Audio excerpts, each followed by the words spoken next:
Welcome back to another episode of Motogp Mac, and today we're going to talk about Dorna approaching Ducati to allow concessions for both Yamaha and Honda. Now, as we know, Yamaha and Honda have been having an absolute dire season, and with the current testing regulations, they can't really test their way out of it. So it's forcing them to do development and testing during the race weekends, which is not ideal either.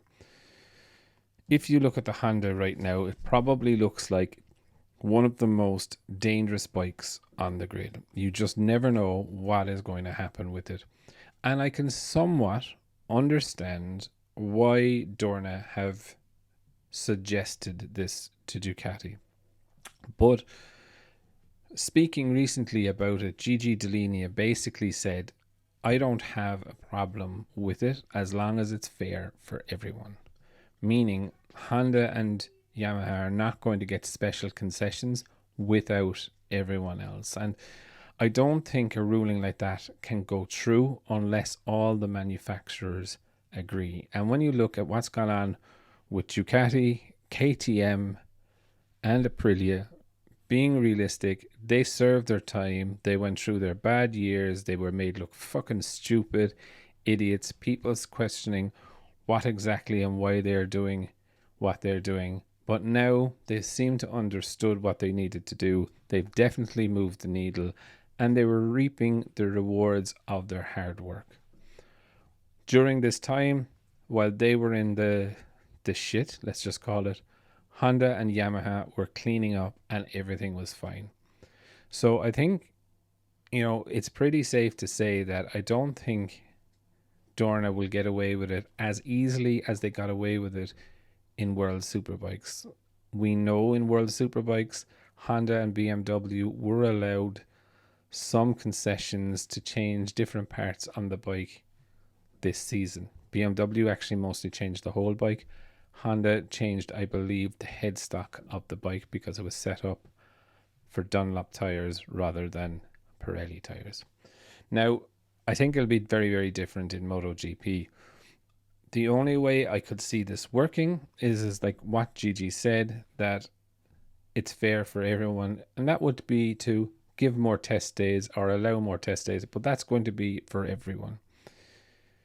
Realistically, is Honda and Yamaha going to close the gap? I don't necessarily think so. I think Ducati are well funded, Aprilia are well funded, KTM is well funded. If there's an opportunity to run the bike in a test, they will. So is the gap going to stay the same? I do believe so, unless Honda and Yamaha do find the magic key to unleashing the performance in their bike, which is going to take a lot of testing, let's be fair. Now, I do get the other side of it, where MotoGP is trying to grow in the States, and they do need as many people battling for race wins, etc., and brands battling for race wins as possible. In a sporting show context, I could understand what they're trying to do it. As a sports person and a racer, I completely disagree with it because, for me, you build a bike to your specification, to your company's ethos. Do you know what I mean? And literally, if you've gone the wrong way, you need to go and fix it. I understand, that there is testing limitations, etc. And I know bikes are done around the tires, but realistically, there's a lot of issues, and there's fundamental issues that Honda and Yamaha are looking at a different way or a different strategy on building bikes compared to the Europeans. Now, do they need to run those bikes on MotoGP rubber at the start to try and find direction? I don't necessarily think so. I think they could take, for example, this year's chassis on just a set of standard Michelin slicks and start a correlation program with a new chassis and see does that improve. So I think they can definitely find some data points. They can definitely find some error points without using MotoGP rubber. Is it 100% accurate? No, it's not. But they can start testing, I suppose. But all in all, I don't think the European manufacturers are going to let Dorna away with it that easy. I know some people may say, look, that it's Honda and Yamaha pressing the Dorna or the sporting body, but probably are, to be fair. But I personally do fear a lot for Yamaha and Honda. Realistically, they're so deep in the shit.